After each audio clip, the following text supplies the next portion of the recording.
السلام علیکم ورحمۃ اللہ وبرکاتہ۔ گزشتہ کلاس میں الحمدللہ ہم نے سورہ نساء کی آیت نمبر 63 تک مطالعہ مکمل کر لیا تھا۔ آج آیت نمبر 64 سے آغاز کرتے ہیں۔ اعوذ باللہ من الشیطان الرجیم، بسم اللہ الرحمن الرحیم۔ وما ارسلنا من رسول الا لیطاع باذن اللہ ولو انہم اذ ظلموا انفسہم جاؤوک فاستغفروا اللہ واستغفر لهم الرسول لوجدوا اللہ توابا رحیما۔ صدق اللہ العظیم۔ گفتگو جو ہے وہ اسی پس منظر میں چل رہی ہے جو واقعہ پیش آیا تھا منافق اور یہودی کے درمیان میں، اور اب خاص طور پہ یہاں اطاعت رسول صلی اللہ علیہ وسلم پر زور دیا جا رہا ہے۔ پچھلی نشست میں بھی یہ بات آئی تھی کہ جب انہیں بلایا جاتا ہے کہ آؤ اس چیز کی طرف جو اللہ نے نازل کی اور رسول صلی اللہ علیہ وسلم کی طرف، تو یہ آپ کے پاس آنے سے کتراتے ہیں۔ تو نبی اکرم صلی اللہ علیہ وسلم کی شخصی اطاعت سے ان کو خاص طرح کا ایک قد تھا جس کی بنا پر وہ اس سے دور بھاگا کرتے تھے، اور سے پہلے بھی ذکر آ چکا کہ دعوت و ایمان کا کرتے ہیں لیکن فیصلے کہاں سے چاہتے ہیں؟ طاغوت کی عدالتوں سے۔ اور اس سے بھی پہلے میں یہ بتا چکا ہوں کہ یہ تین موضوعات ہیں جو اس حصے میں بار بار دہرائے جائیں گے، ایک اطاعت رسول کا، ایک ہجرت فی سبیل اللہ کا، اور ایک قتال فی سبیل اللہ کا۔ تو ابھی جو موضوع چل رہا ہے وہ اطاعت رسول صلی اللہ علیہ وسلم کا ہے۔ اس ضمن میں اب جو بات ہمارے سامنے آ رہی ہے وہ ہے جی کہ وما ارسلنا من رسول الا لیطاع باذن اللہ۔ تو اطاعت رسول کی اہمیت پر ایک اور آیت ہے جو اہم ترین آیات میں سے ہے۔ تو اس میں یہ جو واو ہمارا ہے یہ ہے واو استیناف کا، ایک نئی بات یہاں پر آ رہی ہے۔ ماں کون سا ہوگا جی یہاں پر؟ یہاں پہ ماں نافیہ ہوگا کیونکہ آگے دیکھیں اللہ آ رہا ہے، تو یہ اللہ کو ہم کیا کہیں گے؟ کلمہ حصر۔ ارسلنا آسان سا ہے، کون سا سیکھا ہے؟ جمع متکلم ہے ماضی کا، اور کون سا باب ہے یہ؟ ہاں باب افعال ہے، ٹھیک ہے۔ ابھی دیکھ لیتے ہیں اس کے معنی وغیرہ کیا ہیں۔ اور مر رسول، یہ جو ہاں جو من ہے حرف جار ہے، اور رسول اس کی وجہ سے مجرور ہو گیا۔ اچھا، یہ جو نکرہ سے پہلے عام طور پر جو من آتا ہے اس کو ویسے تو گرامر کی اصطلاح میں کہتے ہیں من زائدہ، یعنی یہ نہ بھی ہوتا تو بھی مفہوم میں کوئی خاص فرق نہ پڑتا، لیکن بہرحال مفہوم میں اس پہلو سے فرق ضرور آتا ہے کہ یہ نکرہ کو مزید وسعت دینے کے لیے استعمال ہوتا ہے، یا ایک طرح سے اس میں تاکید کے لیے یہ چیز استعمال ہو جاتی ہے۔ یعنی ایک اگر یہ من نہ ہوتا تو یہ رسول اصل میں ہے مفعول، یعنی وما ارسلنا رسولن، وما ارسلنا رسولن، تو اس کے معنی ہوتے ہیں ہم نے نہیں بھیجا کسی رسول کو، لیکن مر رسول میں اور زیادہ، یعنی کسی بھی رسول کو، اور ہم نے نہیں بھیجا کسی بھی رسول کو، یہ تھوڑی سی اور وسعت اس کے اندر پیدا ہو جاتی ہے۔ تو لیکن گرامر کی اصطلاح میں اس کو من زائدہ جو ہے وہ کہا جاتا ہے، لیکن عمل اس نے کیا ہے کہ اس نے جر دے دی ہے آگے والے اسم کو۔ اچھا کس لیے بھیجا ہے؟ لی، یہ کون سا لی ہوگا جی؟ اس کی وجہ سے آپ دیکھ رہے ہیں یطاع منصوب ہو گیا، تو یہ لام کئی ہے، لام کئی ناصب مضارع میں سے، جس کی وجہ سے یہ جو یطاع ہے یہ ہو گیا مضارع منصوب، اور یہ جو یطاع ہے یہ مجہول کا صیغہ ہے، مضارع مجہول۔ ابھی دیکھیں گے یہ کیسے بنا ہے۔ اور باذن اللہ، بی حرف جار ہے، اذنی اس کی وجہ سے مجرور ہو گیا، اور ساتھ ہی وہ مضاف بھی ہے، اور لفظ اللہ جو ہے وہ مضاف ہے، اور یہ متعلقہ کا فعل ہو جائے گا یطاع کے حوالے سے۔ اب اس میں ارسلنا کے لفظ کو دیکھ لیں، کیونکہ باقی یطاع وغیرہ کے الفاظ یا اطاعت کے حوالے سے تو ہم ڈسکشن پہلے بھی کر چکے ہیں۔ تو ارسلنا، اور اسی سے لفظ بنا ہے رسول، تو ارسلنا کا مادہ ہے را سین لام، یہ آتا ہے باب سمیہ سے مجرد میں، اور رسلن جو ہے وہ اس کا بنتا ہے مصدر۔ بنیادی معنی ہوتے ہیں نرمی سے چلنا یا پھر کسی کام کے لیے روانہ ہونا۔ البتہ باب افعال میں یہاں پر یہ آیا ہے، اور باب افعال میں اس کے معنی ہوتے ہیں کسی کام کے لیے کسی کو روانہ کرنا، یا پھر بھیجنا سادہ مفہوم اس کا ہوتا ہے. تو اس میں یہ ہمارا ماضی کا جمع متکلم کا صیغہ ہے. افعلنا کے وزن پہ سیدھا سیدھا ارسلنا جو ہے وہ بن جاتا ہے. اور اسی سے جو لفظ رسول بنا ہے یہ فعول کے وزن پر اسم المفعول والا مفہوم ہے، یعنی بھیجا ہوا، یعنی رسول بمعنی مرسل. رسول جو ہے وہ تو فعول مبالغے کا وزن ہے، فعول ان کا وزن ہے. تو لیکن وہاں اسم الفاعل والے معنی میں نہیں بلکہ اسم المفعول والے معنی بھیجا ہوا بمعنی مرسل. کیونکہ جو اسم المبالغہ کے اوزان ہوتے ہیں اس میں یا تو اسم الفاعل کا مفہوم ہوتا ہے یا اسم المفعول کا. تو یہ جو رسول کا لفظ ہے یہ اسم المفعول والے مفہوم میں آ رہا ہے. البتہ اس کے مقابلے میں اگر غفور کا لفظ لیں تو وہ اسم الفاعل کے معنی میں آتا ہے، یعنی بخشنے والا. ودود کا لفظ ہے محبت کرنے والا. شکور کا لفظ ہے تو قدردانی کرنے والا یا شکر کرنے والا. لیکن یہ جو لفظ ہے یہ اسم المفعول کے معنی میں، یعنی رسول کے معنی ہوں گے بھیجا ہوا، بھیجا ہوا. اچھا اس میں اب جو اگلا لفظ ساتھ ہی دیکھ لیتے ہیں وہ یطاع کا ہے.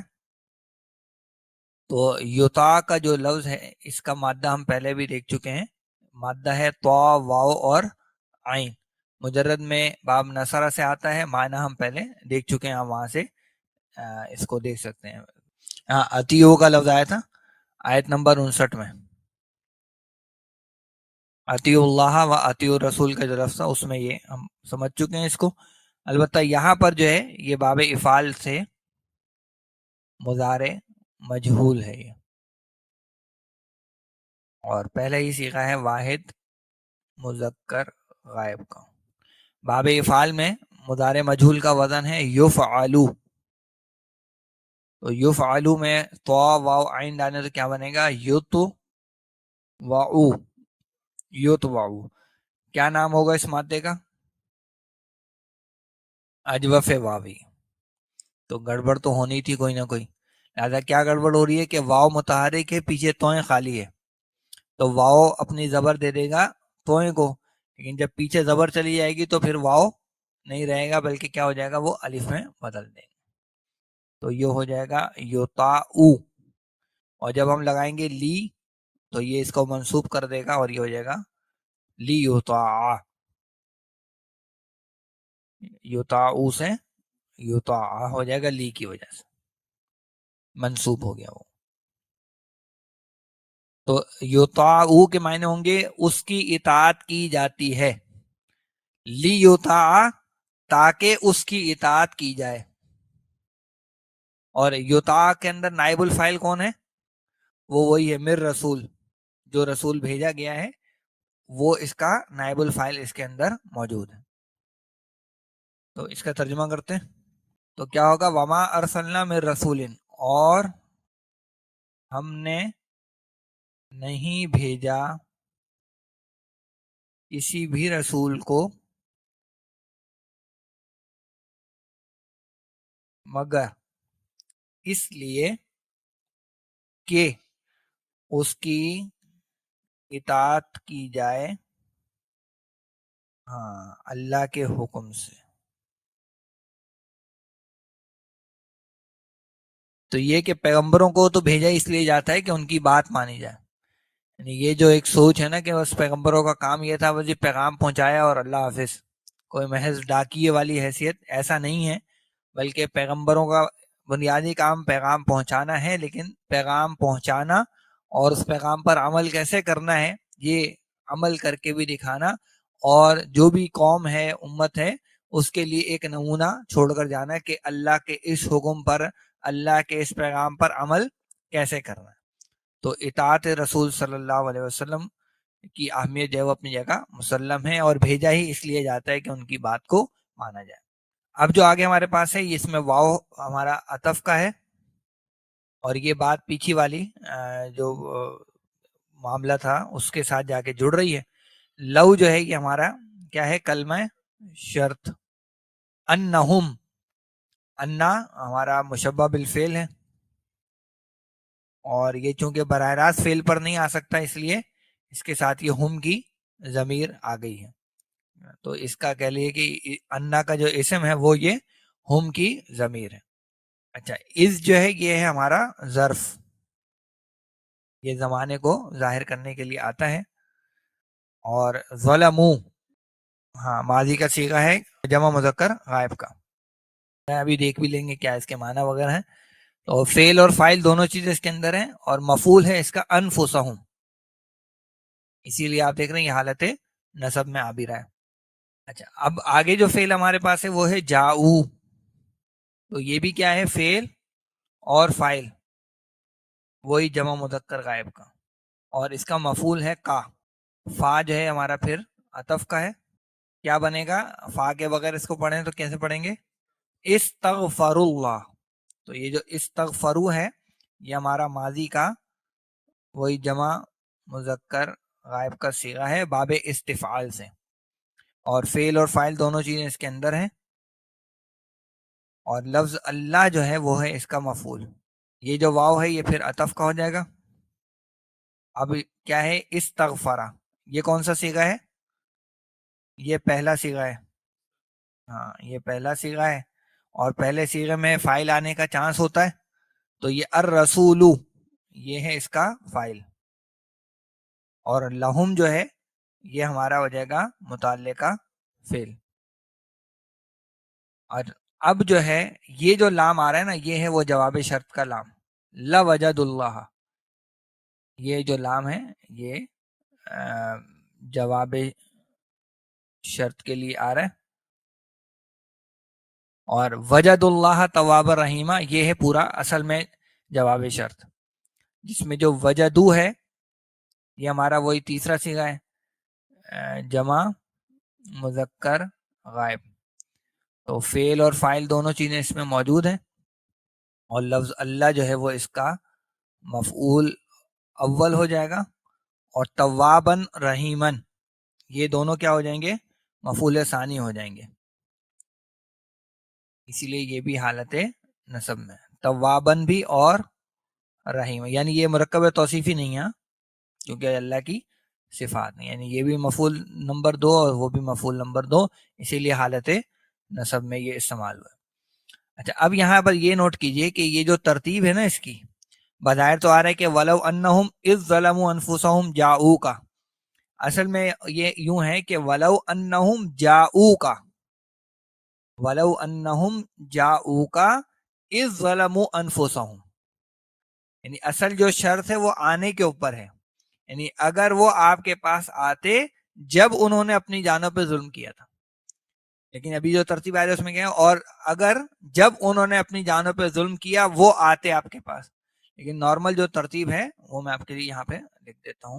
یعنی نارمل ترتیب یہ ہوگی کہ ولو انہم جاؤک اذ ظلموا انفسہم. تو یہ اس ترتیب سے کریں گے نا تو بات آسانی سے آپ کو سمجھ میں آ جائے گی. اب اس میں ہم دیکھ لیتے ہیں جو الفاظ ہمارے کچھ مشکل سے آئے ہیں، مشکل تو خیر نہیں نئے آئے ہیں. ایک تو ہمارے پاس یہی ظلموا کا لفظ ہے، یہ بھی ویسے پہلے گزر چکا ہے. ہاں تو یہ جو لفظ ہے وا لام میم اس کا مادہ ہے باب، ضربا سے یہ آتا ہے، اور ظلمن یہ پہلے بھی کئی مرتبہ گزر چکا ہے، یعنی کسی چیز کو اس کے صحیح مقام سے ہٹا دینا. تو ایک یہ معنی، اور اس طریقے سے زیادتی کرنا یا ظلم کرنا، یہ سارے اس کے معنی استعمال ہوتے ہیں. اس میں یہ ماضی کا جمع مذکر غائب کا صیغہ ہے، سیدھا سیدھا ہے فعلو کے وزن پہ ظلموا. اور اس کا جو مفعول آ گیا وہ آ گیا انفسہم، وہ حالت نصب میں آ گیا. جا کے فعل کو ہم اس سے پہلے دیکھ چکے ہیں کئی مرتبہ. تو بیسیکلی جاؤ کے بعد ایک الف آنا تھا، لیکن الف کیوں نہیں آیا؟ کیونکہ آگے کا کی ضمیر آ گئی. تو جب ضمیر آ جاتی ہے تو پھر ہم وہ الف نہیں لکھتے ہیں. ٹھیک ہے، تو جیم یا اور حمزہ باب ضربہ سے ہی آتا ہے، اور مجی ان جو ہے وہ اس کا مصدر بنتا ہے. معنی بنیادی وہی آنے کے ہوتے ہیں. اس میں یہ ہمارا ماضی کا جمع مذکر غائب کا صیغہ ہے، فعلو کا وزن ہے، اصل میں تو بننا تھا جیاؤ، لیکن کیا ہوا، یا سے پیچھے زبر ہے، تو یا زبر کی دوستی کی وجہ سے ہم اس کو الف میں بدل دیتے ہیں، تو یہ ہو جاتا ہے جاؤ. اس طرح سے یہ بن گیا ہمارا سیدھا سیدھا. تو یہ جو فعل ہے، یہ جو مادہ ہے، اس کا نام کیا ہوگا؟ اجوف یائی اور محموز اللام، دونوں نام اس کے ہو جائیں گے. محموز نے خیر اس کو زیادہ پریشان نہیں کیا، لیکن اجوف کی وجہ سے یہ چیز یہاں ہو گئی. تو اگر یہاں تک ہم تھوڑا سا ترجمہ کر لیں تو پھر بات. تو وَلَوْ أَنَّهُمْ إِذْ ظَلَمُوا أَنفُسَهُمْ، کیا ترجمہ کریں گے؟ اور یہ کہ ہاں اگر وہ آتے آپ کے پاس، کب آتے؟ جب انہوں نے ظلم کیا اپنی جانوں پر. یہ چیز ہے، تو یہ یہاں آپ دیکھ سکتے ہیں. اور یہ کہ اگر وہ آتے آپ کے پاس جب انہوں نے ظلم کیا اپنی جانوں پر، یہاں اس کا یوں ترجمہ کر لیں، اور جب انہوں نے ظلم کی اپنی جانوں پر اگر وہ آتے آپ کے پاس، یوں کر لیں، اگر کو بعد میں لے جائیں. اگر کا تعلق یہ وہ جاؤ کے ساتھ ہے، اور جاؤ کے لیے ظرف بن رہا ہے اذ ظلموا انفسہم، یعنی یہ آنے کا کام ان کا کب ہوتا؟ اذ ظلموا انفسہم، جب انہوں نے اپنی جانوں پہ ظلم کیا. اچھا، صرف آتے ہی نہیں بلکہ آ کے اور کیا کرتے؟ ہاں، یہ دو کام بھی ہوتے، ایک تو خود بھی اللہ سے بخشش مانگتے اور دوسرا رسول اللہ صلی اللہ علیہ وسلم بھی ان کے لیے بخشش مانگتے. تو اس میں اب جو اگلا ہمارا فعل ہے وہ ہے استغفروا کا. اس کے دیکھتے ہیں کیا معنی بنتے ہیں. تو استغفرا اور استغفروا دونوں اسی میں آ جائیں گے ہمارے. تو غین، فا اور را مادہ ہے، مجرد میں باب ضربہ سے آتا ہے، اور غفرن اور غفرانن دونوں اس کے مصدر بنتے ہیں. اس کی بنیادی معنی ہوتے ہیں گندگی سے بچانے کے لیے کسی چیز کو ڈھانپ دینا یا بخش دینا. ٹھیک ہے، آسان سا ترجمہ ہوتا ہے بخش دینا، معاف کر دینا. البتہ باب استفعال یہاں پر آیا ہے، اور باب استفعال میں کیا مفہوم ہوتا ہے؟ طلب کرنے کا، مانگنے کا، طلب کرنے کا. تو اس کے معنی ہو جائیں گے معافی مانگنا یا پھر بخشش طلب کرنا. اچھا، اب یہ جو بخشش طلب کرنا ہے اس کے ساتھ کافی ساری چیزیں جو ہے وہ آ رہی ہوتی ہیں. اس میں ایک تو پہلو یہ ہوتا ہے کہ آپ کس سے بخشش مانگ رہے ہیں. تو جس سے بخشش مانگی جائے وہ ہوتا ہے مفعول بنفسی، یعنی وہ حالت نصب میں آتا ہے، جیسے یہاں پر آیا فاستغفروا اللہ. تو جس سے بخشش مانگی جائے گی وہ مفعول بنفسی آ جائے گا، جیسے ایک اور جگہ پر سورہ مزمل کی آخری آیت میں ہے نا، واستغفروا اللہ، اللہ سے بخشش مانگو. تو واستغفر اللہ کے الفاظ وہاں پر. تو جس سے مانگی جا رہی ہے وہ کیا گیا؟ مفعول بے نفسی بن کر آ گیا. اچھا، دوسرا ہے جس غلطی پر معافی مانگی جائے، جس غلطی پر معافی مانگی جائے وہ دونوں طرح سے آ سکتی ہے. وہ بے نفسی ہی بھی آ سکتی ہے یا پھر لام کے صلے کے ساتھ، جیسے فاستغفروا لذنوبہم، فاستغفروا لذنوبہم، لی کے ساتھ بھی صحیح ہے، اور فاستغفروا ذنوبہم، تو دونوں طرح سے جس غلطی پر معافی مانگی جا رہی ہے وہ ہے. ایسا ہے نا، اللہم اغفر لنا ذنوبنا، تو ذنوبنا، یا اللہم اغفر لذنوبنا، تو دونوں طریقوں سے جس غلطی پر معافی مانگی جا رہی ہے وہ آ سکتی ہے. اور تیسری چیز جو اس کے ساتھ آتی ہے وہ ہے جس کے لیے بخشش مانگی جائے، یعنی کسی اور کے لیے آپ بخشش مانگ رہے ہیں، جیسے یہاں پر آیا نا وَاسْتَغْفَرَ لَهُمْ، تو وہ کس کے ساتھ آئے گی؟ وہ آئے گی لی کے ساتھ. تو جس کے لیے بخشش مانگی جائے وہ لی کے ساتھ استعمال ہوگا. تو یہ جو آیت مبارکہ ہے اس میں آپ دیکھیں تو پہلی مثال بھی موجود ہے اور تیسری مثال بھی موجود ہے، یعنی فاستغفروا اللہ یہ پہلی والی بات ہو گئی، یعنی اللہ سے بخشش مانگے، اور وَاسْتَغْفَرَ لَهُمْ، اور ان کے لیے بخشش مانگے رسول صلی اللہ علیہ وسلم. تو یہ دونوں چیزیں یہاں پر واضح ہو رہی. تو اس میں بہت آسان سا ہے، استغفرہ ہمارا پہلا سیغہ ہے، اور اس میں چونکہ علت کوئی نہیں ہے اس لیے سیدھا سیدھا بن جائے گا. اور استغفرو جو ہے اسی کا جمع کا سیغہ ہے ماضی میں، دونوں ماضی کے سیغے ہیں. کلیئر ہے میرے خیال سے. اب آئیے وہاں پہ دیکھتے ہیں، اس کا ترجمہ کرتے ہیں اتنے حصے کا. ہاں پھر کیا کرتے، پھر وہ بخشش مانگتے اللہ سے، یا وہ معافی مانگتے اللہ سے، اور معافی مانگتے ان کے لیے رسول صلی اللہ علیہ وسلم، اور بخشش مانگتے ان کے لیے رسول صلی اللہ علیہ وسلم. یعنی اگر یہ لہم نہیں آتا تو پھر ہوتا کہ رسول بخشش مانگتے، لیکن یہاں آ گیا رسول اپنے لیے نہیں مانگ رہے، رسول ان کے لیے بخشش مانگ رہے. تو پھر کیا ہوتا اگر یہ کام ہو جاتا ہے، یعنی یہ دونوں شرطیں پوری ہو جاتی. ایک تو یہ کہ جب ظلم کیا تھا تو اڑتے نہیں، یعنی وہ جو تعویلیں دینا شروع ہو گئے، جی ہم تو اصلاح چاہ رہے تھے اور ہم تو بھلائی چاہتے تھے، اس لیے ہم ابوبکر کے پاس اور عمر رضی اللہ عنہما کے پاس گئے.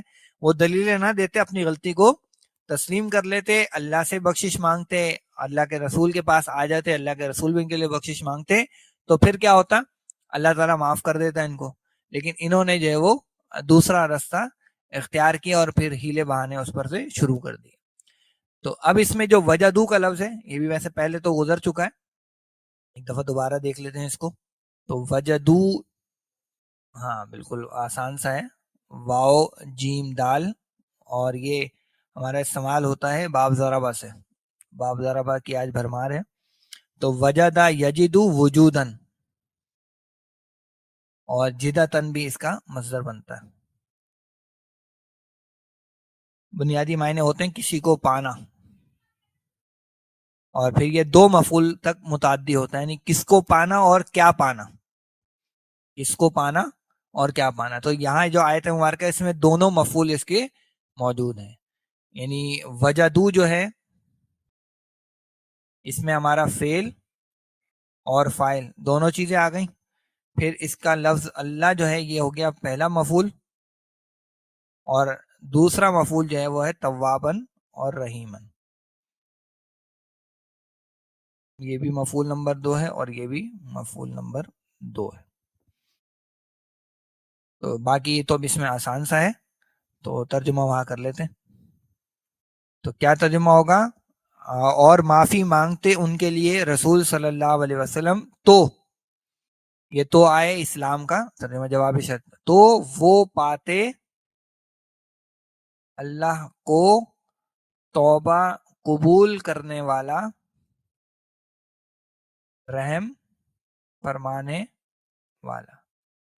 اب یہ تواب کے اندر بار بار توبہ قبول کرنے کا مفہوم ہے، اور رحیم کے اندر وہ مسلسل رحم فرمانے کا مفہوم ہے، چونکہ دونوں مبالغے کے دو مختلف اوزان پر آئے ہیں. ایک آیا ہے فعال کے وزن پہ، تو فعال کے وزن پہ جو الفاظ آتے ہیں ان میں بار بار وہ کام کرنے کا مفہوم ہوتا ہے، جیسے غفار ہے نا، بار بار بخشنے والا ہے. اور پروفیشنز جو ہوتے ہیں وہ بھی عام طور پر اسی فعال کے وزن پہ آتے ہیں، جیسے حمال اور ایسے کیسے جمال اونٹ والا جو ہے اس کے لیے یہ لفظ استعمال ہوتا ہے. بقال جو ہے وہ سبزی فروش کے لیے لفظ استعمال ہوتا ہے، اور اس طرح سے. جبکہ جو فعیل کا وزن ہے اس میں دوام کا مفہوم ہوتا ہے، تسلسل کا، تو وہ رحیم کے وزن میں وہ چیز آتی ہے. تو ترجمہ ہو گیا، تو وہ پاتے اللہ کو بار بار توبہ قبول کرنے والا، مسلسل رحم فرمانے والا. اس میں جگہ زیادہ لگ جاتی، ہم نے مختصر ترجمہ یہاں پہ کر لیا. تو یہ آیت نمبر 64 ہو گئی. آئیے اب آیت نمبر 65 کی طرف آگے بڑھتے ہیں. فلا وربک لا یؤمنون حتی یحکموک فیما شجر بینہم ثم لا یجدوا فی انفسہم حرجا مما قضیت ویسلموا تسلیما. اچھا، اب یہ جو فا ہے، یہ چونکہ نیا پہلو یہاں پر شروع ہو رہا ہے، تو اس لیے اس فا کو جو ہے وہ استناف کا گردانا گیا ہے. یہ جو لا ہے اس لا کے بارے میں ایک قول تو یہ ہے کہ یہ لا زائدہ ہے، یعنی اصل بات ہے فوا ربی کا، فوا ربی کا، لیکن یہ لا جو ہے وہ کیوں لایا جا رہا ہے؟ تو یہ اصل میں تعظیم اور تاکید کے لیے اس کو لایا جا رہا ہے. میں یہاں پہ آپ کو بتا دیتا ہوں، اس کو اس طرح سے کر لیتے ہیں، فلا و ربی کا. تو ایک رائے تو یہ ہے کہ یہ لا جو ہے وہ کیا ہے؟ زائدہ ہے، یعنی یہ اس طرح سے ہے فوا ربی کا. تو لا زائدہ ہے تو کیوں ہے؟ لا زائدہ ہے، لا زائدہ برائے تعظیم اور تاکید، یعنی ذرا توجہ حاصل کرنے کے لیے اس کی جو وہ نفی کی گئی. ایک رائے یہ ہے. دوسری رائے جو زیادہ بہتر ہے وہ یہ کہ اس لا، یہ جو لا ہے یہ لا نفی کا ہے، یہ جو لا ہے یہ لا نفی والا ہے، اور اس سے پچھلی بات کی نفی ہے. یعنی یہ لا جو ہے وہ قسم کی نفی نہیں ہو رہی، اس لا سے جو ہے وہ نفی کس کی ہو رہی ہے؟ پیچھے والی جو بھی بات کوئی چل رہی ہو اس کی. اور یہ اکثر جگہوں پر آتا ہے، جیسے سورہ قیامہ کے شروع میں بھی آیا نا، کیا ہے؟ لا اقسم بیوم القیامہ. تو اکثر اس کا ترجمہ لا زائدہ کے طور پہ کیا گیا ہے، یعنی لا اقسم کا مطلب کیا ہے؟ اقسم بیوم القیامہ. لیکن اصل میں کیا ہے؟ وہ لا نفی والا ہے، اور اس سے نفی ہو رہی ہے لوگوں کے ذہنوں میں جو بھی باتیں موجود ہیں ان کی، یعنی جو قیامت کے بارے میں غلط تصورات انہوں نے پالے ہوئے ہیں ان سب کی نفی کر کے اقسم بیوم القیامہ، یعنی قیامت تو اتنی یقینی شے ہے کہ میں اس پر قسم کھا رہا ہوں. تو اسی طرح اور سورہ بلد کے شروع میں بھی آپ دیکھیں تو لا اقسم بہذا البلد، تو وہاں پہ بھی تو عموماً قسموں سے پہلے، قسم کھانے سے پہلے یہ جو لا آتا ہے یہ لا نفی والا ہوتا ہے، اور اس میں نفی ہوتی ہے اس بات کی جو لوگوں کے ذہنوں میں موجود ہے، یا لوگوں کے ذہنوں میں جو بھی کھچڑی پک رہی ہے، جو ان کے خیالات ہیں ان کی نفی جو ہے وہ اس میں کرنا مقصود ہوتا ہے. پچھلی جو بات ہے اس کی نفی ہے، پچھلی بات کی نفی ہوتی ہے اور پھر آگے نئی بات شروع ہوتی ہے. تو فلا پس نہیں، و رب کا آپ کے رب کی قسم، یہ اس طرح سے پھر ہمیں تھوڑا سا بریک دیا، یعنی اب اس کو ہم لفظوں میں تو نہیں لیکن اپنے جیسچر سے، الفاظ سے وقف کر کے روک کر جو ہے وہ اس بات کو واضح کر سکتے. تو اسی لیے جو ہے نا جیسچرز کا بھی بڑا ایک کردار ہے قرآن کا ترجمہ بیان کرنے میں، اس کی تفسیر کو کرنے میں. تو یہ ایک اہم بات. تو یہ دونوں آرا یہاں پر بھی ہیں، اور اس کے علاوہ جہاں جہاں جگہ میں جیسے سورہ قیامہ وغیرہ میں نے بتائی وہاں پر بھی یہ دونوں آرا اس کے بارے میں پائی جاتی. اور یہ اعراب کی کتابوں میں یہ چیز ہے، یہ کوئی کسی نے خود سے اپنے طرف سے نہیں بنائی ہوئی. تو یہ تو ہو گیا لا. اچھا اب ادھر آتے ہیں واپس. یہ جو واو ہے یہ کون سا واو ہوگا؟ ہاں یہ حرف جار والا واو ہے، واو قسمیہ. اسی کی وجہ سے ربی آپ دیکھ رہے ہیں مجرور ہو گیا، اور ربی مضاف بھی ہے اور کا مضاف الیہ. تو ربی کا آپ کا رب، و ربی کا آپ کے رب کی قسم. تو یہاں اگر ہم ترجمہ کریں تو کیا ہوگا؟ پس نہیں. یہاں پہ آپ چاہیں تو ایکسکلیمیشن مارک لگا دیں یا کوما لگا دیں، کچھ بھی. پس نہیں آپ کے رب کی قسم، آپ کے رب کی قسم. اب وہ قسم کس بات پر ہے؟ لا یؤمنون حتی یحکموک فیما شجر بینہم. تو اس میں لا کون سا ہے؟ یہ نفی والا، نفی والا نہیں ہو رہا کیونکہ نون گر جاتا، نفی ہو رہی ہے سمپل. تو اور یومنون جو ہے یہ ہمارا جمع مذکر غائب مضارع کا، اور فعل اور فاعل دونوں چیزیں اس کے اندر موجود ہیں. تو وربی کا آپ کے رب کی قسم، لا یؤمنون وہ ایمان نہیں رکھتے یا وہ ایمان نہیں رکھیں گے، کیونکہ آگے کیا آ رہا ہے؟ حتیٰ. تو حتیٰ کہ کس لیے ہوتا ہے؟ میں نے پہلے بتایا تھا آپ کو، کسی شے کی غایت، کسی شے کی انتہا کو بیان کرنے کے لیے. تو یہ ایمان کی جو نفی ہے یہ کب تک ہے؟ جب تک کہ یہ آگے والا کام نہ کرے. تو اس حتیٰ کو ذہن میں رکھ کر ہمیں لا یؤمنون کا ترجمہ پھر کرنا ہوگا. تو پہلے دیکھ لیتے ہیں ان الفاظ کو، پھر ایک ساتھ ترجمہ کریں گے. اب اس میں جو حتیٰ ہمارے پاس ہے، بیسیکلی حتیٰ اٹ سیلف کیا ہے، وہ حرف جار ہے. اپنی ذات میں حتیٰ حرف جار ہے، لیکن یہ ناصب مضارع کے طور پہ بھی کام کرتا ہے. لیکن اس صورت میں اس کے ساتھ ہمیں کیا محذوف ماننا پڑتا ہے، ان. یعنی حتیٰ ان، یہاں تک کہ. لیکن وہ ان کو محذوف کر دیتے ہیں، صرف حتیٰ جو ہے وہ ایز اے ناصب مضارع کام کرنا شروع کر دیتا ہے. لیکن اپنی ذات میں جو حتیٰ ہے وہ حرف جار ہے. تو حتیٰ ان، اور جو نصب آتی ہے وہ ان ہی کی وجہ سے آ رہی ہو. تو بار ہم یہاں سادہ لکھ لیتے ہیں، اس کو ناصب مضارع لے لیتے ہیں. اور اس ناصب مضارع کی وجہ سے آپ دیکھیں یحکمو، کیا گر گیا یہاں پہ، نون گر گیا. تو یحکمو جو ہے وہ مضارع منصوب ہو گیا. اور یہ کون سا صیغہ ہے، جمع مذکر غائب کا. تو فعل اور فاعل دونوں ہی چیزیں اس کے اندر موجود ہیں. کا جو ہے وہ ہے ہمارا اس کا مفعول. فی ما، فی حرف جار ہے، ما موصولہ ہے. اور شجرہ بینہم، شجرہ یہ ہمارا ماضی کا صیغہ ہے، پہلا ہی واحد مذکر غائب. اور بینہم جو ہے وہ اس کے لیے متعلقہ فعل ہو جائے گا. یہاں ظرف کے طور پر بھی ہم اس کو لے سکتے ہیں. تو ان میں اب تک جو الفاظ آئے پہلے ان کو ذرا دیکھ لیتے ہیں. اس میں یحکمو اور شجرہ، ان دونوں الفاظ کو دیکھتے ہیں. تو مادہ اس کا ہا کاف میم میں پہلے بھی گزر چکا ہے. یہ مادہ جو ہے وہ آیت نمبر 60 میں گزرا ہے. اگر آپ تھوڑا سا پیچھے جائیں گے تو آیت نمبر 60 میں یہ آیا ہے. یتحاکمو کے ذیل میں اس مادے کی تفصیل ہم نے دیکھی. البتہ وہاں پہ وہ آیا تھا باب تفاعل سے، یتحاکمو. یہاں پر یہ آیا ہے باب تفعیل سے. باقی بنیادی طور پر جو ہے اس کی تفصیل وہ پہلے ویڈیوز میں گزر چکی ہے، وہاں سے دیکھ سکتے ہیں. البتہ باب تفعیل میں جو اس کے معنی وہ ہیں کسی کو حاکم تسلیم کرنا، کسی کے فیصلے کو تسلیم کرنا، یا کسی کو حاکم بنانا. حاکم بنانا یا حاکم تسلیم کرنا یہ ایک ہی معنی ہے. حاکم بنانا بھی لکھ سکتے ہیں، یعنی فیصلہ کرنے والا، تسلیم کرنا. تو ہوا کیا، یہ جمع مذکر غائب کا صیغہ ہے باب تفعیل میں مضارع کا. یفعلون کا وزن ہے. تو یحکمون، اور جب حتیٰ لگایا ہم نے تو اس کی وجہ سے یہ نون گر گیا. تو حتیٰ کی وجہ سے یہ پھر نون گر جاتا ہے، منصوب ہو جائے گا. اور چونکہ کا کی ضمیر آ رہی ہے اس لیے ہم نے بیچ میں الف بھی نہیں لگایا. یحکمو کا، تو یہ ہو گیا یحکمو. اس کے بعد جو لفظ ہمارے پاس ہے وہ ہے شجرہ.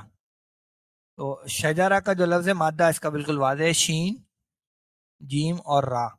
یہ آتا ہے باب نصرہ سے، اور اس کا مصدر بنتا ہے شجرن. اس کی بنیادی معنی ہوتے ہیں باہم مختلف ہونا یا جھگڑا کرنا.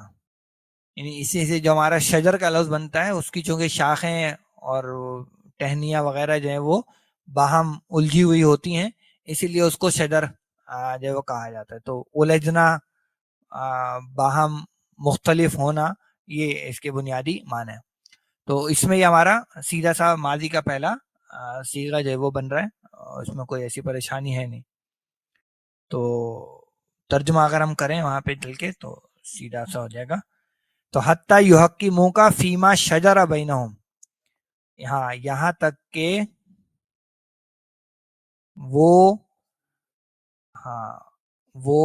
آپ کو حاکم تسلیم کریں اپنے جھگڑوں کے معاملے میں. اپنے جھگڑوں کے درمیان بھی کر سکتے ہیں.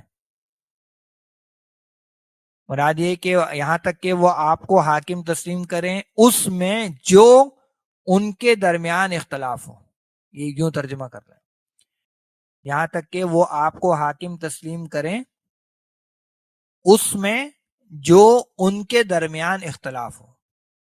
اور آسان ترجمہ ہے اپنے جھگڑوں کے درمیان. دونوں طرح سے آپ لکھ سکتے ہیں ترجمہ کو.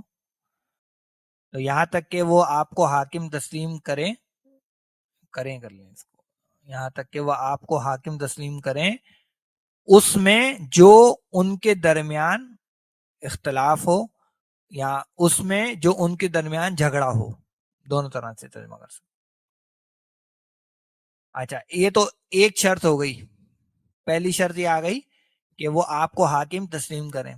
صرف تسلیم کر لینا کافی نہیں ہے, بلکہ آگے اب مزید بات ہے. ثم ہمارا حرف عطف ہے, اور یہ ذرا تراخی کے لیے آتا ہے, یعنی پھر کے معنی میں, اور فا سے ذرا زیادہ تاخیر اس کے اندر پائی جاتی ہے. پھر یہ لا کون سا ہے؟ یہ نفی ہے. یہ نفی ہے, اور اس کا جو نون آگے گرا ہوا ہے وہ اسی حتیٰ کی وجہ سے, ہاں وہاں سے آ رہا ہے.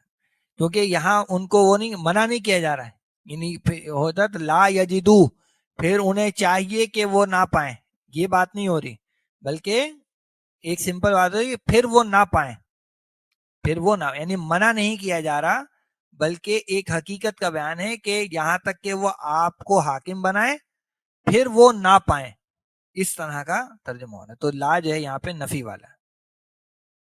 جو یجدونا منصوب ہو رہا ہے وہ اسی حتیٰ کی وجہ سے, تو یہ منصوب ہو گیا ہے. اور یجدو یہ وہی واو جیم دال سے ہمارا جمع مذکر غائب کا صیغہ ہے مضارع میں. وہ کیا ہوا, واو گر جاتی ہے نا, ہم نے پہلے بھی یہ دیکھا ہے اس کو جی. مثال واوی میں واو جیم دال مضارع کا جمع مذکر غائب کا یہ صیغہ ہے. اصل میں تو بننا چاہیے تھا یوجدونا,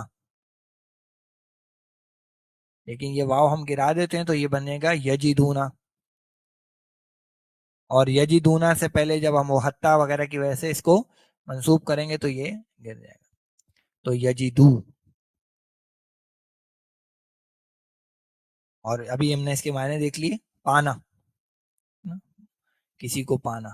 تو ثم لا یجدو, پھر وہ نہ پائیں, پھر وہ نہ پائیں. کیا نہ پائیں؟ حرجن, اصل جو اس کا مفعول ہے وہ ہے حرجن. اور کہاں نہ پائیں؟ فی انفسہم, فی حرف جار ہو گیا, انفسی مجرور ہو گیا, اور یہ مضاف بھی ہو گیا, اور ہم کی ضمیر مضاف الیہ. تو حرج کے لفظ کو دیکھتے ہیں, اور پھر قضیتا اور یسلموں کے مادے وغیرہ بھی ہم نے دیکھنے. تو پہلے حرج کے لفظ کو دیکھ لیں پھر, تاکہ یہاں تک کا ترجمہ ہمارا پورا ہو جائے. حرجن کیا مادہ ہے؟ ہا را جیم. یہ استعمال ہوتا ہے باب سمیہ سے, یعنی حریجا یا حرجو اور حرجن. بنیادی اس کے معنی ہوتے ہیں کسی جگہ کا تنگ ہونا, یا پھر یہ لفظ جو ہے وہ استعارتاً استعمال ہوتا ہے گناہ کے لیے. تو اس میں یہ جو حرجن کا لفظ ہے یہ بعض دفعہ اس میں ذات کے طور پر بھی استعمال ہوتا ہے, اور پھر یہ تنگی یا گناہ دونوں معنی میں یہ استعمال ہوتا ہے. تو یہاں جو آیت مبارکہ اس میں یقیناً وہ گناہ کے معنی میں تو نہیں ہے, بلکہ تنگی کے معنی میں یہ لفظ زیادہ استعمال ہو رہے ہیں یہاں پر. تو کیا ہو جائے گا پھر؟ تو پھر وہ نہ پائیں اپنے جی میں کوئی تنگی, یعنی آپ کا جو فیصلہ ہے اس کے بعد جی میں کوئی گھٹن محسوس نہ ہو, کوئی تنگی محسوس نہ کریں کہ یہ پتہ نہیں کیا فیصلہ جو ہے وہ کر دیا, ہم نے حاکم تو بنا لیا تھا آپ کو, لیکن یہ آپ نے پتہ نہیں کیا معاملہ جو ہے وہ کر دیا. اور حرج کس بارے میں ہے؟ مما قضیتا, ہاں جو آپ فیصلہ کریں یا جو آپ نے فیصلہ کیا. تو یہ مما قضیتا جو ہے یہ حرج کی آپ کہہ لیں صفت کے طور پر بھی ہم اس کو کاؤنٹ کر سکتے ہیں. یہ جو مما ہے اصل میں کیا ہے؟ من اور ما, اور ما جو ہے وہ موصولہ ہو جائے گا, اور من حرف جار ہے. قضیتا یہ ہمارا واحد مذکر حاضر کا صیغہ ہے ماضی کا, اور مما قضیتا یہ حرجن کی صفت ہے, حرجن کی صفت ہے. یعنی کس چیز کی تنگی؟ اس بارے میں جو آپ نے فیصلہ کیا. ٹھیک ہے نا. تو قضا کا لفظ ہے، اس کو ہم ابھی دیکھ لیتے ہیں، یہ ترجمہ پہلے کر لیں، کوئی مسئلہ نہیں ہے. تو پھر وہ نہ پائیں اپنے جی میں کوئی تنگی اس بارے میں جو آپ نے فیصلہ کیا، یا جو آپ فیصلہ کریں، یہ بھی ہو سکتا ہے. جو آپ فیصلہ کریں اس کے بارے میں وہ کوئی تنگی اپنے جی میں نہ پائیں. تو قضیتا کا لفظ اور آگے جو یسلمو کا لفظ ہے، اس کو تو ہم دیکھ لیتے ہیں، پھر یہاں آگے ترجمہ کرتے ہیں آگے کا. تو قضیتا کا مادہ کیا ہوگا جی؟ ہاں بہت آسان ہے، قاف واد یا باب ضرب سے یہ استعمال ہوتا ہے، اور قضاءً اس کا مصدر بنتا ہے. اس کے کئی معنی استعمال ہوتے ہیں. ایک اس کے معنی ہوتے ہیں کسی چیز کو مضبوطی سے بنانا، ہے نا، جیسے الفاظ آئے فَقَضَاهُنَّ سَبْعَ سَمَاوَاتٍ، تو اللہ نے ان کو مضبوطی سے بنایا 7 آسمانوں کی صورت میں. تو یہ ایک اس کے معنی یہ ہیں. دوسرے اس کے معنی ہوتے ہیں کسی کام کو پورا کر کے فارغ ہونا.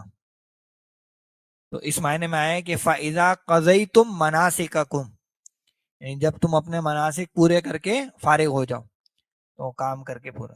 یا جیسے آیا فَإِذَا قُضِيَتِ الصَّلَاةُ، جب نماز پوری ہو چکے، تو اس طرح کے معنی میں آتا ہے. اور تیسرا جو اس کے معنی ہے وہ ہے کسی بات یا کام کا فیصلہ کرنا، جیسے آئے نا وَقَضَىٰ رَبُّكَ أَلَّا تَعْبُدُوا إِلَّا إِيَّاهُ، تمہارے رب نے یہ فیصلہ کر دیا ہے کہ تم اس کے سوا کسی کی عبادت نہیں کرو. اور یہاں پہ بھی جو ہے وہ اسی معنی میں استعمال ہوا ہے کہ جب آپ فیصلہ کریں. جی قضا، قضا اور قدر کے جو الفاظ ہیں، یعنی فیصلہ،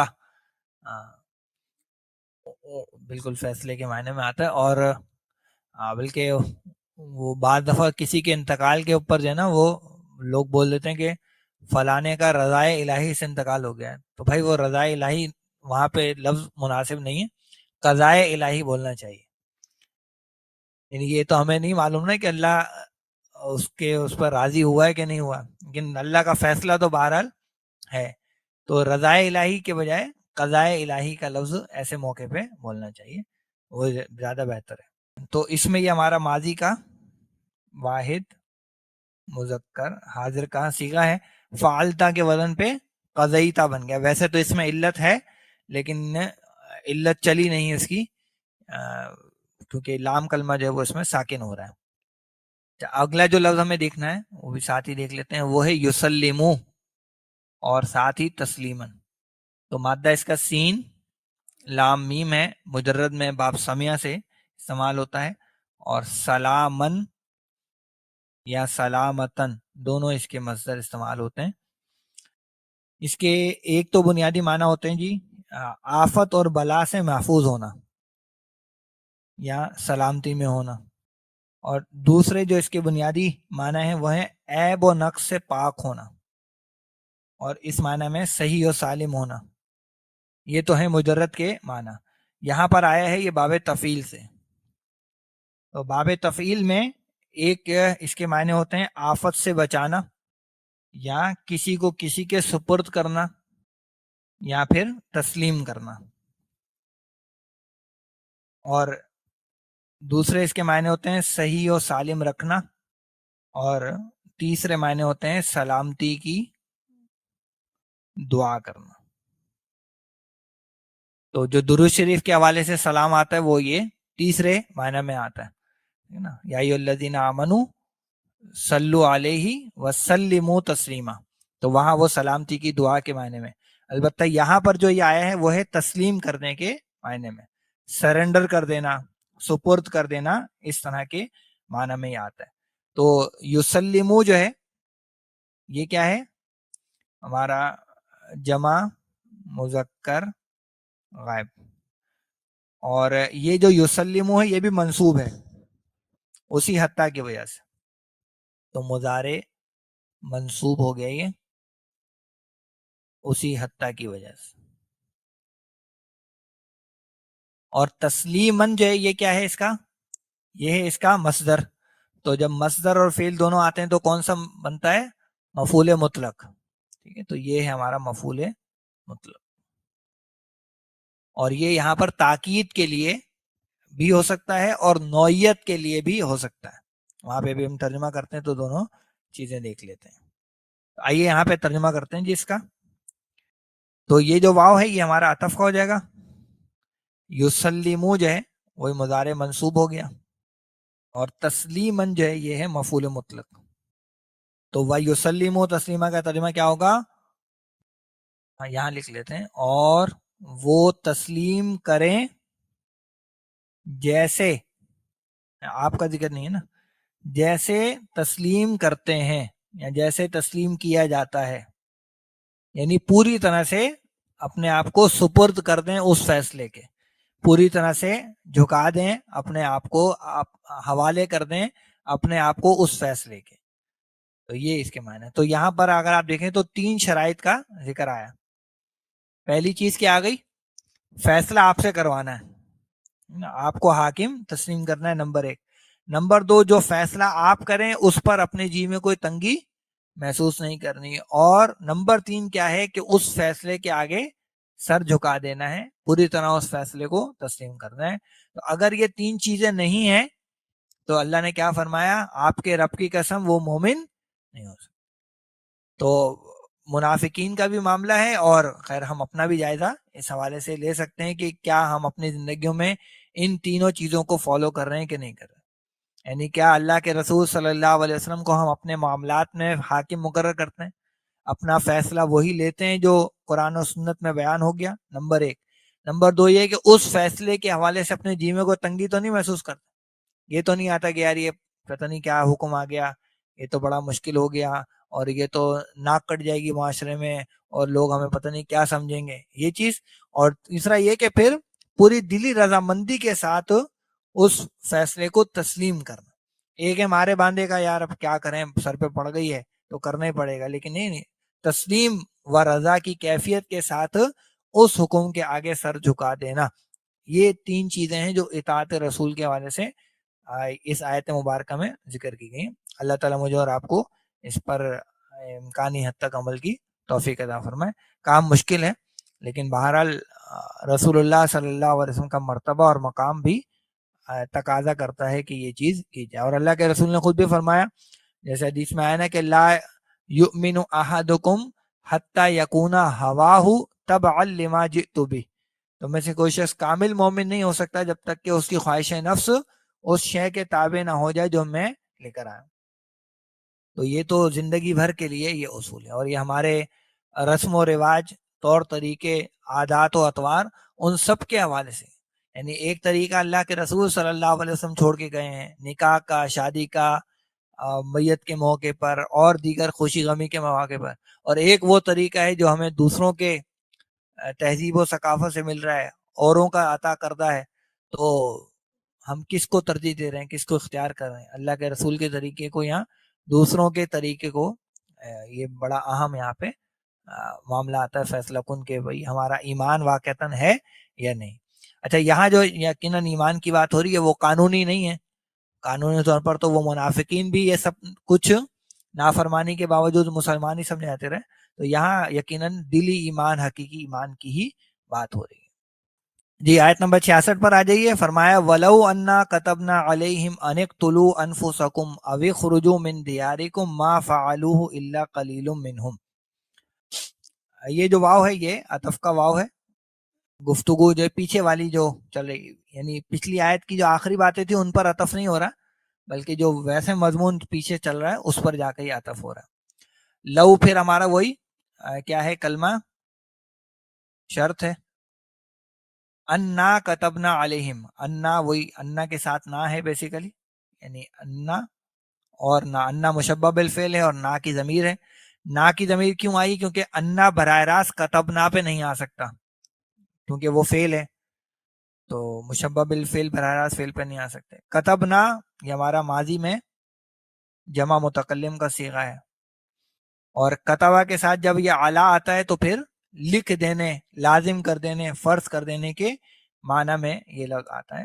تو یہ ہمارا متعلقہ فعل ہو جائے گا علیہم.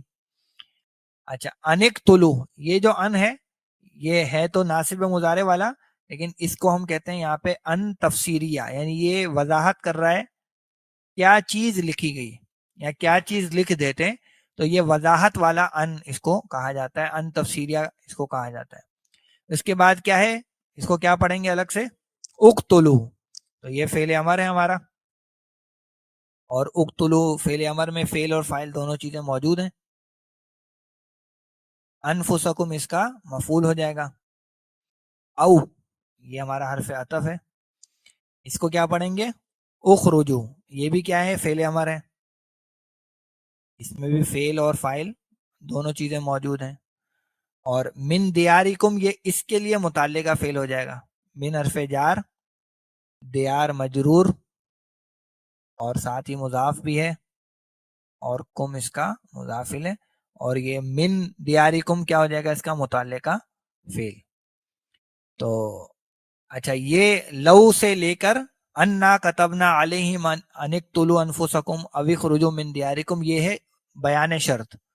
جواب شرط ہے ما فعلوه الا قلیل منهم، تو یہ جو حصہ ہے اس کو آپ لے لیے کہ یہ جواب شرط ہے، جس میں ما نافیہ ہے، اور کیونکہ آگے دیکھیں الا آ رہا ہے جو کہ کیا ہے، کلمہ حصر۔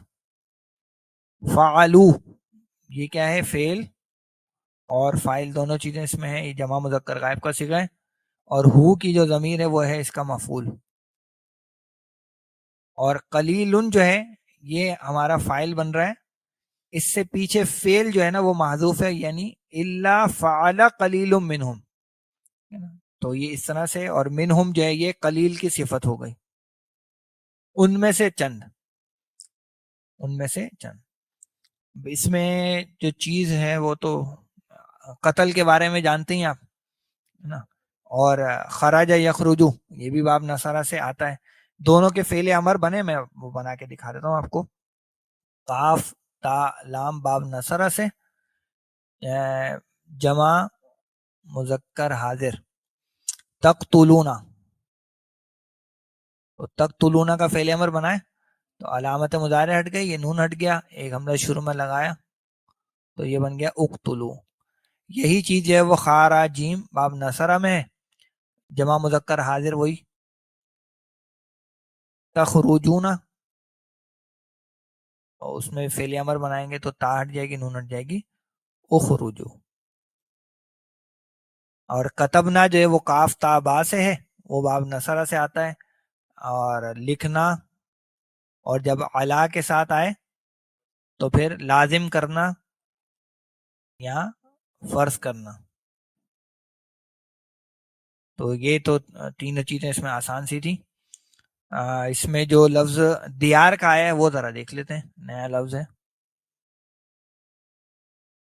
دیار، کیا مادہ ہے، دال واو را، بطور فعل مادہ دال واو را ہے، باب نصرہ سے آتا ہے، دورن یہ اس کا مصدر بنتا ہے، معنی بنیادی ہوتے ہیں چکر لگانا یا کسی چیز کے گرد گھومنا، اس سے یہ ہمارا لفظ بنتا ہے دارن، جس کی جمع استعمال ہوتی ہے دیارن، یہ اس میں ذات ہے، اسی مادے سے بنتا ہے۔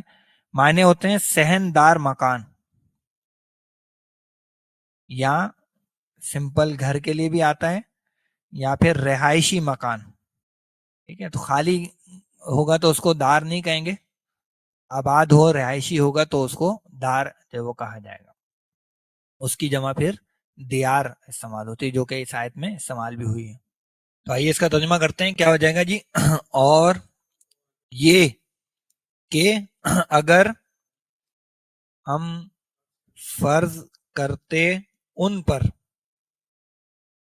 اب کیا چیز فرض کرتے، یہ وہ ان تفسیریہ جو ہے وہ آ رہا ہے، کہ تم قتل کرو اپنے آپ کو، یا نکلو اپنے گھروں سے، تو اب جواب شرط آ رہا ہے ما فعلوہ الا قلیل منہم، تو وہ نہ کرتے اس کو مگر ان میں سے چند،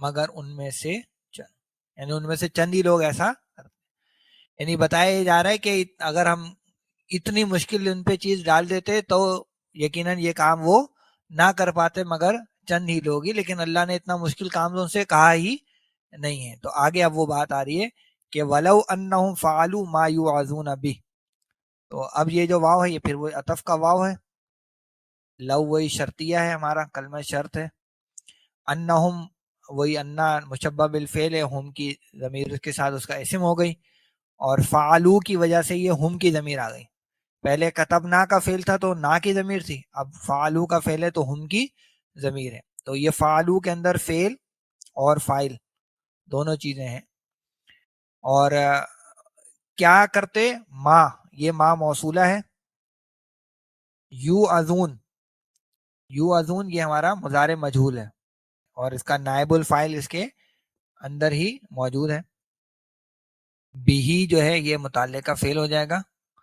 اچھا یہاں تک ہو گیا ہمارا شرط کا حصہ، یعنی ولو ان لو کے بعد انہم فعلوا ما یوعظون بھی، یہ شرط ہو گئی، اب ہے جواب شرط، تو اس میں یہ لام آ گیا، کانا ہمارا فعل ناقص ہے، اور کانا کا جو اسم ہے وہ اصل میں اس کے ساتھ محذوف ہے، اس کے اندر ہی ہے، اور وہ ہے لکان الفعل، یعنی وہ کام جو ہے جو جس کی نصیحت ان کو کی گئی تھی، لکان الفعل خیر اللہم، تو یہ خیرن کیا ہو جائے گی، اس کی کانا کی خبر، خبر نمبر 1 یہ ہو جائے گی، جس کے ساتھ لہم جو ہے وہ متعلقہ فعل ہو جائے گا، متعلقہ خبر ہو جائے گی، سوری، تو یہ متعلقہ خبر ہو جائے گا لہم، واو عطف کا ہے، اور یہ عطف خیرن پر ہو رہا ہے، اور اشدہ جو ہے وہ اس کی خبر نمبر 2 ہے، اور چونکہ افعال ناقصہ کی خبر ہوتی ہے حالت نصب میں، تو اس لیے آپ خیرن کو بھی نصب میں دیکھ رہے ہیں اور اشدہ کو بھی نصب میں دیکھ رہے ہیں، البتہ تثبیتاً جو ہے یہ ہمارا ہے تمیز، کیونکہ یہ جو اشدہ اور خیرن ہے یہ دونوں کے دونوں ہمارے اسم التفضیل ہیں، اور اسم التفضیل کے ساتھ اکثر جگہوں پہ تمیز کا استعمال ہم کرتے ہیں، اس میں کوئی بھی اتنا مشکل لفظ نہیں ہے، فعلو بھی آ گیا، یو ازون واز سے ہے، پچھلی کلاس میں ہم اس کو دیکھ چکے ہیں، البتہ یہاں پر یہ مضارع مجہول کا صیغہ استعمال ہوا ہے، تو اگر میں شرط کا ترجمہ یہاں پہ کر لوں تو کیا ہو جائے گا، اور یہ کہ اگر وہ کرتے اس کو، کس کو کر لیتے، نصیحت کی جاتی ہے،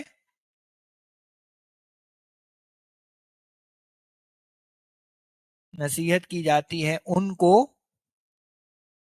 جس کی،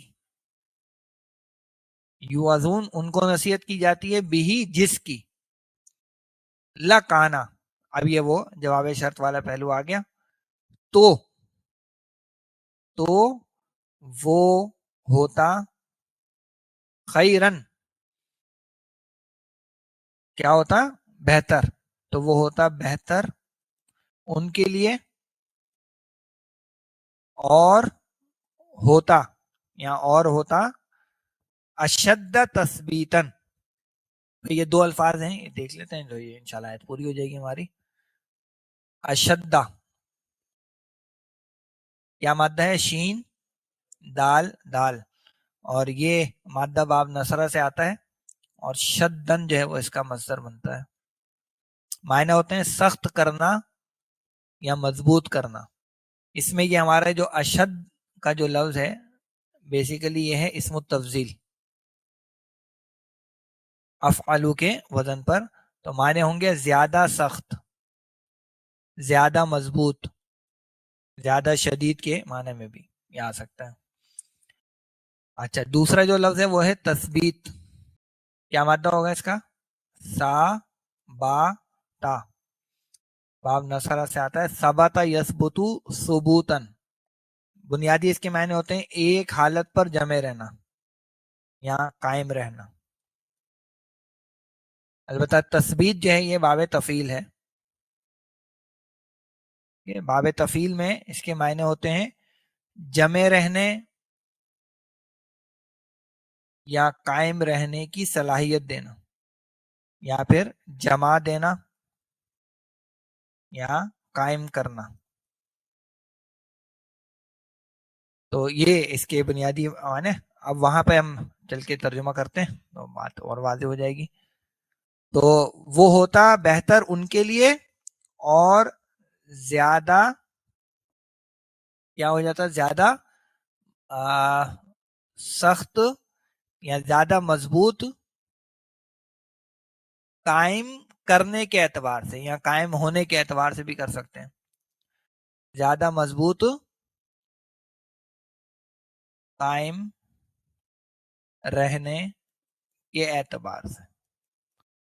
یہ قائم رہنے کا ترجمہ اس لیے کر رہے ہیں کہ وہ جو صلاحیت ہے نا, یعنی قائم رہنے کی صلاحیت دینا, تو اگر وہ یہ بات مان لیتے جس کی نصیحت ان کو کی جاتی ہے تو یہ زیادہ ان کو ثابت قدم رکھنے والا ہوتا اور ان کے لیے ویسے بھی بہتر ہوتا.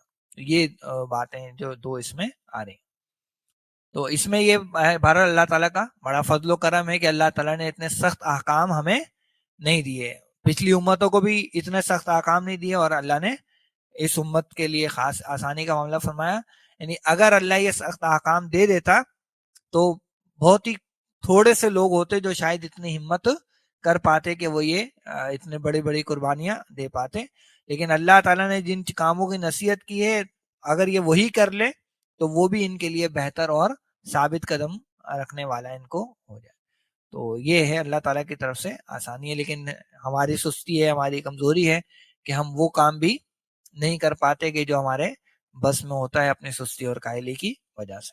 اچھا, اس پر مزید کیا انعامات ہیں یہ اللہ تعالیٰ نے اگلی دو آیتوں میں مزید بیان کیے کہ اگر یہ کام کر لیتے ایک تو یہ ان کے لیے بہتر ہوتا, ثابت قدم رکھنے والا ہوتا, مزید یہ کہ اللہ تعالیٰ اجر عظیم بھی عطا کرتا اور صراط مستقیم کی ہدایت بھی دیتا. یہ موضوع انشاءاللہ ہم پھر اگلی کلاس میں ڈسکس کریں گے. تو آپ سے انشاءاللہ پھر اگلی کلاس میں ملاقات ہوگی. تب تک کے لیے اجازت دیجیے. السلام علیکم ورحمۃ اللہ وبرکاتہ.